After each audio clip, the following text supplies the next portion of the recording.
Boa noite, bem-vindos ao nosso Evangelho.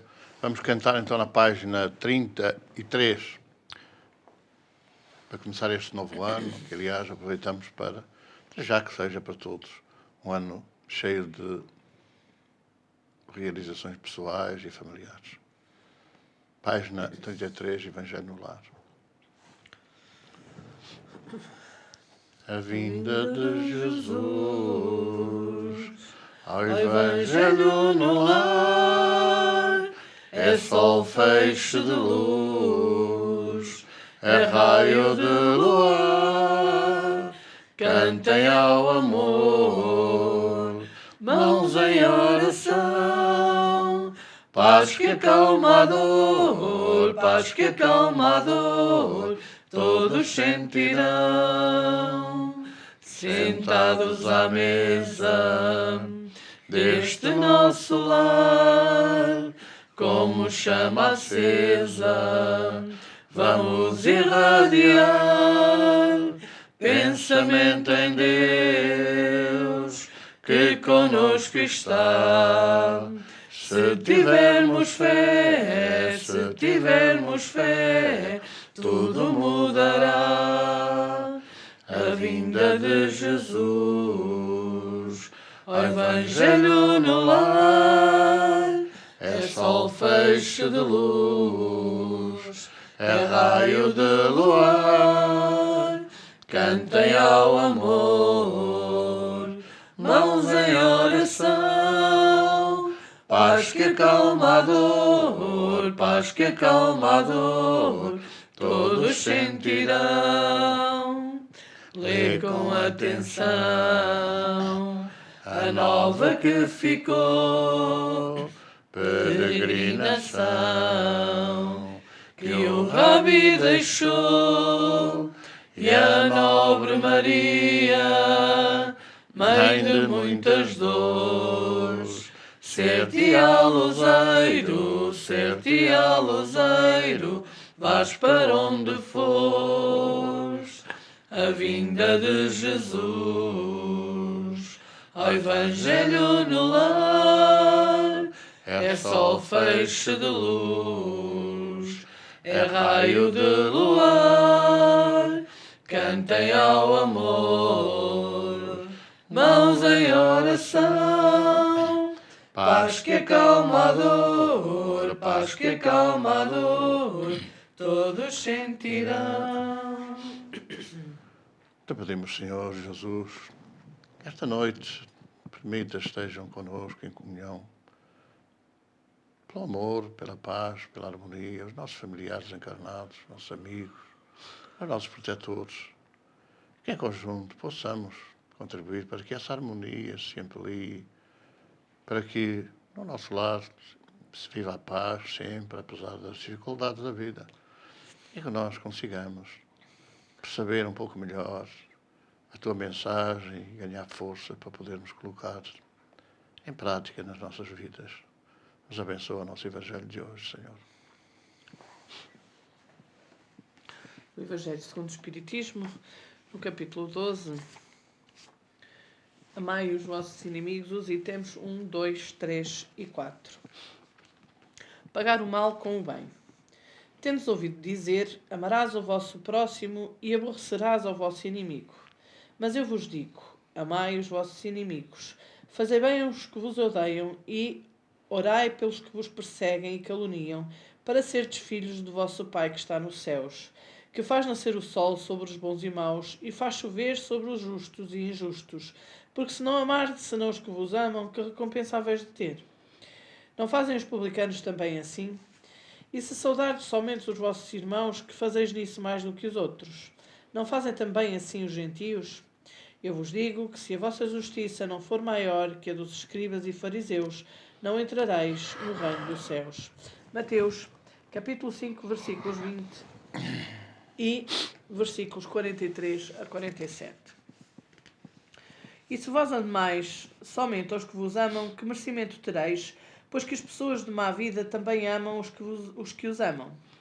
E se não fizerdes bem, senão aos que vos fazem, que merecimento é o que vós tereis? Pois que as pessoas de má vida fazem a mesma coisa. E se emprestardes somente àqueles de quem esperais receber a mesma oferta? Que merecimento é o que vós tereis? Porque as pessoas de má vida também emprestam umas às outras, para que se lhes faça outro tanto. Amai, pois, os vossos inimigos. Fazei o bem a todos e emprestai sem nada esperar, e tereis uma recompensa muito avultada, e sereis filhos do Altíssimo, porque Ele é bom para os inimigos, para os ingratos e mesmo para os maus. Sede, pois, misericordiosos, como também vosso Pai é misericordioso. Lucas, capítulo 7, versículos 32 a 36. Se o amor ao próximo é o princípio da caridade, amar aos inimigos é a sua aplicação sublime, porque essa virtude constitui uma das maiores vitórias conquistadas sobre o egoísmo e o orgulho. Entretanto, geralmente há equívoco quanto ao sentido da palavra amor, aplicada a esta circunstância. Jesus não pretendia, ao dizer essas palavras, que se deve ter pelo inimigo a mesma ternura que se tem por um irmão ou por um amigo. A ternura pressupõe confiança. Ora, se não pode ter confiança naquele que se sabe que nos quer mal, não se pode ter para com ele as efusões de amizade, porque se sabe que é capaz de abusar. Entre pessoas que desconfiam umas das outras, não pode haver os impulsos de simpatia existentes entre aquelas que comungam dos mesmos pensamentos. Não se pode, enfim, ter o mesmo prazer ao encontrar um inimigo que se tem com um amigo. Esse sentimento, por outro lado, resulta de uma lei física, a da assimilação e repulsão dos fluidos. O pensamento malévolo imita uma corrente fluídica que causa penosa impressão. O pensamento benévolo envolve-nos num eflúvio agradável. Daí a diferença de sensações que se experimenta a aproximação de um amigo ou de um inimigo. Amar aos inimigos não pode, pois, significar que não se deve fazer nenhuma diferença entre eles e os amigos. Este preceito parece difícil, até mesmo impossível de se praticar, porque supomos erradamente que ele prescreve dar-me-lhes o mesmo lugar no coração. Se a pobreza das línguas humanas nos obriga a usarmos a mesma palavra para exprimir formas diversas de sentimentos, a razão deve fazer a diferença necessária segundo os casos. Amar os inimigos não é, pois, ter por eles uma afeição que não é natural, uma vez que o contacto de um inimigo faz bater o coração de maneira inteiramente diversa que de um amigo. É não ter contra ele nem ódio, nem rancor, nem desejo de vingança. É perdoar sem segunda intenção e incondicionalmente o mal que nos fizeram. É não opor nenhum obstáculo à reconciliação. É desejar-lhe o bem em vez de desejar o mal. É alegrar-nos em lugar de aborrecer-nos com o bem que lhes chega. É estender-lhes a mão prestativa em caso de necessidade. É abstermos-nos por palavras e por atos de tudo o que possa prejudicá-los. É, enfim, pagar-lhes em tudo o mal com o bem, sem a intenção de os humilhar. Todo aquele que assim fizer, cumpre as condições do mandamento: amai os vossos inimigos. Amar os seus inimigos é um absurdo para um incrédulo. Aquele para quem a vida presente é tudo, não vê no seu inimigo senão uma criatura perniciosa, a perturbar-lhe o sossego, e do qual somente a morte o pode libertar. Daí o desejo de vingança. Não há nenhum interesse em perdoar, a menos que seja para satisfazer o seu orgulho aos olhos do mundo. Perdoar mesmo, em certos casos, parece-lhe uma fraqueza indigna de si. Se não se vinga, nem por isso deixa de guardar menos rancor e um secreto desejo de fazer o mal. Para o crente, e mais ainda para o espírita, a maneira de ver é inteiramente diversa, porque ele dirige o seu olhar para o passado e para o futuro, entre os quais a vida presente é um momento apenas. Sabe que, pelo próprio destino da terra, nela deve encontrar homens maus e perversos, que as maldades a que está exposto fazem parte das provas que deve sofrer, e o ponto de vista elevado em que se coloca torna-lhes as vicissitudes menos amargas, que venham dos homens ou das coisas. Se não murmura contra as provas, não deve murmurar contra aqueles que lhe servem de instrumentos. Se em lugar de se lamentar, agradece a Deus por experimentá-lo, deve agradecer a mão que lhe oferece a ocasião de mostrar a sua paciência e a sua resignação. Este pensamento dispõe-no naturalmente ao perdão. Ele sente, aliás, que quanto mais generoso for, mais se engrandece aos próprios olhos e mais longe se encontra do alcance dos dardos maliciosos do seu inimigo. O homem que ocupa no mundo uma posição elevada não se considera ofendido pelos insultos daquele que olha como seu inferior. Assim acontece com aquele que se eleva no mundo moral acima da humanidade material. Compreende que o ódio e o rancor o aviltariam e rebaixariam. Ora, por ser superior ao seu adversário, deve ter a alma maior, mais nobre e mais generosa. Vamos ler agora a mensagem sugerida para esta semana. Dar. E dá a qualquer que te pedir, e ao que tomar o que é teu, não lhe o tornes a pedir. Jesus, Lucas, capítulo 6, versículos 30. O ato de dar é dos mais sublimes nas operações da vida. Entretanto, muitos homens são displicentes, incompreensíveis na execução dele. Alguns distribuem esmolas levianamente, outros se esquecem da vigilância, entregando o seu trabalho a malfeitores. Jesus é nosso mestre nas ocorrências mínimas. E se ouvimos-lo recomendando estejamos prontos a dar a qualquer que pedir, vemo-lo atendendo a todas as criaturas do seu caminho, não de acordo com os caprichos, mas segundo as necessidades. Concedeu bem-aventuranças aos aflitos e advertências aos vendilhões. Certo, os mercadores de má fé, no íntimo, rogavam-lhe a manutenção do statu quo, mas sua resposta foi eloquente. Deu alegrias nas bodas de Caná e repreensões em assembleias dos discípulos.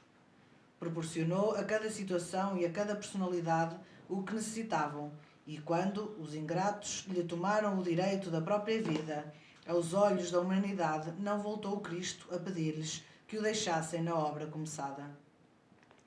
Deu tudo o que se coadunava com o bem, e deu com abundância, salientando-se que, sob o peso da cruz, conferiu sublime compreensão à ignorância geral, sem reclamação de qualquer natureza, porque sabia que o ato de dar vem de Deus, e nada mais sagrado que colaborar com o Pai que está nos céus. Esta é uma mensagem do Caminho, Verdade e Vida, de Emmanuel, da psicografia de Chico Xavier, a mensagem desta semana, e que de alguma forma poderá agora fazer-se a passagem para a leitura do Evangelho, amar os inimigos, porque não há dúvida nenhuma que amar os inimigos é dar, enfim, uma manifestação, uma demonstração de misericórdia e de piedade para com aquilo que normalmente ou é considerado como levando a cabo determinadas ações contrárias a nós próprios, aqueles que consideramos que eles são nossos inimigos, embora a palavra em si possa não ser bem a dos inimigos, mas a dos adversários, que é um bocadinho mais leve, um bocadinho mais ligeira do que propriamente a palavra inimigos. Nós temos já feito essa alusão.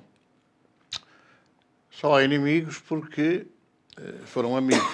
E, portanto, em qualquer circunstância, a consideração da inimizade tem a ver com qualquer ato de traição, qualquer ato de contrário à amizade que nós, ou aqueles a quem chamamos inimigos ou adversários, cometeram. E, portanto, digamos assim, uma desarmonia que deve ser considerada passageira, porque a meta final há de ser eliminar o yin, o contrário dos amigos, voltarem a ser todos amigos. E portanto, quer dizer, é um ato de reflexão para nós, de pensar, porque sem essa reflexão e sem esse pensar profundo sobre as coisas, nós nunca chegaremos a neutralizar dentro de nós determinadas ações negativas, determinados sentimentos negativos que nutrimos para com os outros. E somos todos filhos de Deus, somos todos irmãos, como é evidente, e, portanto, terá que haver essa preocupação de nos aproximarmos de novo, de nos reaproximarmos, porque a meta final é essa, não é outra. O amor triunfará e far-nos-á de novo outra vez irmãos, e irmãos pressupõe que a amizade seja acima de todas as coisas. Então, vamos ponderar esta matéria, até para sabermos como é que nos devemos comportar perante eles. Nós conhecemos, ou vamos conhecendo a mensagem de Jesus, e à medida que a vamos compreendendo mais profundamente e melhor, nós vamos chegando à conclusão de que, se todos soubéssemos toda essa mensagem, qualquer ato que fosse errado, qualquer ato que fosse negativo, deveria ser prejudicial a nós próprios, porque nós não devemos fazer aos outros o que não queremos que nos façam. E nessa perspectiva, aqueles que estão a fazer, não desejando que lhes fizessem o mesmo, estarão numa situação, de alguma forma, de desequilíbrio emocional, desequilíbrio mental, estarão errados, estarão doentes, porque não há ninguém que, sabendo que vai encontrar um obstáculo à sua frente, não o procure evitar, não o procure contornar. E quando nós não conseguimos contornar esses obstáculos, é sinal que estamos cegos, não estamos a ver bem as coisas, não refletimos. Então, nessa perspectiva, estaremos doentes. E nós, certamente, nos atos que são errados, que cometemos, gostaríamos que os outros tivessem um pouco de compreensão, às vezes para a nossa precipitação, aquilo que nós não queremos dizer, às vezes dizemos. E nessa perspectiva também devemos pensar o mesmo. Aqueles que erram, que são, enfim, injustos connosco, ou que às vezes nos afetam até moralmente, nós devemos compreender que, tarde ou cedo, receberão de volta aquilo que exteriorizam, não é? As vibrações que enviam. E, portanto, que, estando a fazer isso, são doentes. Se nós formos compreendendo isso, se nós formos pensando nisso, chega a uma certa altura que a gente nem sabe, nem pensa, nem quer ouvir o que os outros dizem, porque em perspectiva está esse pensamento, está doente, não sabe as consequências, não sabe que vai encontrar o sofrimento à frente. E, portanto, é digno da nossa prece, da nossa vibração de amor. E nessa forma de estar, nessa forma de ser, vamos ver que nós, a pouco e pouco, vamos, de alguma forma, desarmando aqueles adversários que estão armados contra nós. Esta é uma perspectiva muito importante. E, portanto, ao dar essa misericórdia, ao dar esse ato de compreensão, nós estamos, de alguma forma, a neutralizar as vibrações negativas que nos acicatam os nossos sentimentos e que, às vezes, nos fazem fazer o mesmo que os outros estão fazendo connosco. Então, é importante refletirmos sobre isso. É um trabalho diferente, difícil, mas é um treino que nós temos que fazer. E se nós formos treinando isso, vamos ver que chega uma altura em que nós, pronto, não ligamos muito, não ligamos demasiado às coisas e acabamos por não ligar mesmo, tarde ou cedo. E aí vem a possibilidade da tal reconciliação, que é que falava também a mensagem. Muitas vezes fala ou ouvimos dizer, estás a dar a quem não merece, estás a dar a quem não precisa. Qual será a nossa melhor postura ou resposta ou reação perante uma situação destas?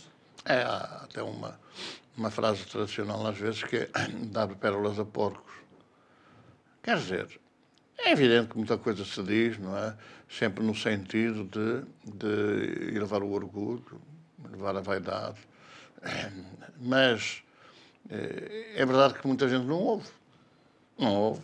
Quer dizer, o sermão do Santo António aos Peixes tem muito a ver com isso, porque quando a gente lê o sermão de Santo António aos Peixes, acha muita piada, acha muita curiosidade, mas não sabe que por trás desse sermão, ou dessa alegoria, vem uma coisa que muitas vezes é verdade. Quer dizer, por mais que a gente fale, as pessoas têm os ouvidos fechados. Eu costumava perguntar, aqui no início da militância no Espiritismo, perguntar a muitas pessoas que iam à missa, que ouviam o Evangelho, qual tinha sido o tema do Evangelho, da missa. E a verdade é que a maior parte não se recordava. Agora, quando eu estive 30 anos também, vivendo assim, eu recordo-me que, de facto, nós ouvíamos o início do Evangelho, Nosso Senhor Jesus Cristo, segundo São Mateus, naquele tempo, disse Jesus. E, a partir daí, nós nunca mais sabíamos qual era a matéria que vinha a seguir ao texto, porque nós, pura e simplesmente, não ouvíamos.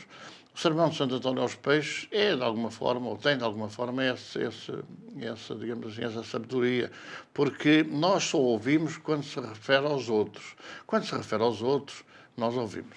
E aí a nossa prática sistemática quer falar do Evangelho de uma forma geral, como se fosse para toda a gente, abordar as questões dos sentimentos, dos procedimentos, das práticas das pessoas, não no sentido de apontá-las diretamente à pessoa, mas apontar no sentido geral e cada um tomar para si aquilo que lhe diz respeito.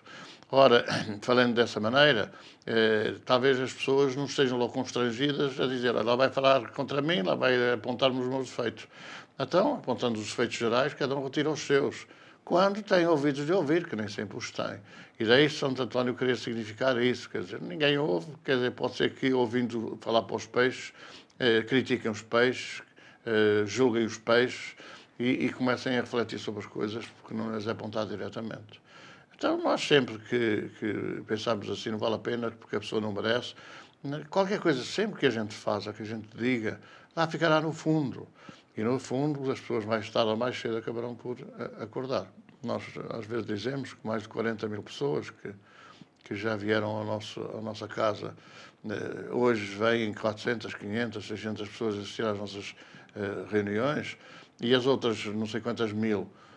Bem, mas as outras nos 50 mil, e nós demos conta disso, ouviram falar, sabem, conhecem que há qualquer coisa de profundo, e tarde ou cedo acabam por regressar, mais que não seja quando, enfim, as dificuldades da vida e as dores de voltarem a bater à porta, e aí recordam-se, de facto, que ouviram falar desses avisos de Jesus.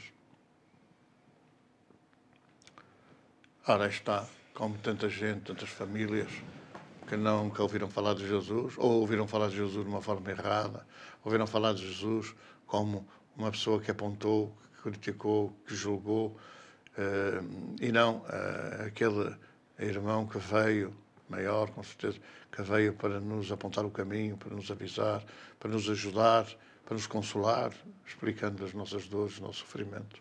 Então há tantas famílias por esse mundo fora que vivem a discórdia, a vigilância, a desarmonia, que se desfazem a pouco e pouco, que lançam os filhos muitas vezes, ainda que não voluntariamente, em caminhos muito tortuosos e difíceis. Vamos pensar nesses que não conhecem Jesus e pedir ao Senhor, se for possível, que os seus mensageiros, as suas falanges, que todos os dias percorrem a terra de les a les, possam levar de nós alguma harmonia, algumas vibrações de amor, visitar esses lares, deixar um pouco de serenidade e de paz. Leva a nossa oferta, Senhor, os teus mensageiros, que possam fazer ou continuar a fazer este trabalho.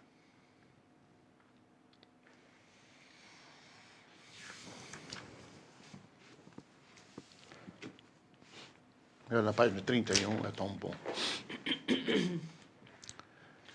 É tão bom estar aqui contigo, é tão bom ter-te aqui, meu Jesus. Sentir que estás junto de nós, que vais ouvir a nossa voz, cantar-te esta nossa oração. Sentir que estás junto de nós, que vais ouvir a nossa voz, cantar-te esta nossa oração. Se a inveja te invade, vigia teu coração, porque o que vês inimigo é em Jesus teu irmão. É tão bom estar aqui contigo, é tão bom ter-te aqui, meu Jesus. Sentir que estás junto de nós, que vais ouvir a nossa voz, cantar-te esta nossa oração. Sentir que estás junto de nós, que vais ouvir a nossa voz, cantar-te esta nossa oração. Se é orgulho que sentes, desconheces a verdade, só pode encontrar Jesus quem cultiva a humildade. É tão bom estar aqui contigo, é tão bom ter-te aqui, meu Jesus. Sentir que estás junto de nós, que vais ouvir a nossa voz, cantar-te esta nossa oração. Sentir que estás junto de nós, que vais ouvir a nossa voz, cantar-te esta nossa oração. Se a dor invade tua alma e não vês razão atrás, vem ouvir falar Jesus, procura e acharás. É tão bom estar aqui contigo, é tão bom ter-te aqui, meu Jesus. Sentir que estás junto de nós, que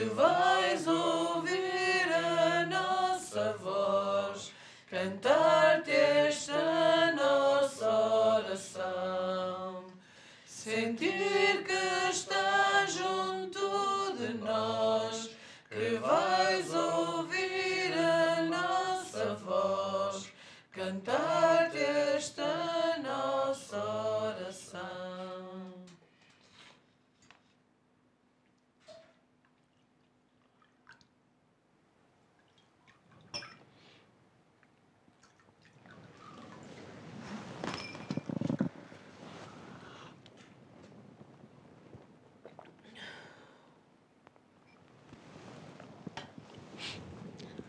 Pois chegamos ao final deste nosso Evangelho. Bom ano para todos, de novo. Muita paz, muita harmonia. Que Deus os abençoe, os vossos lares. E até para a semana, se Deus quiser. Muito boa noite.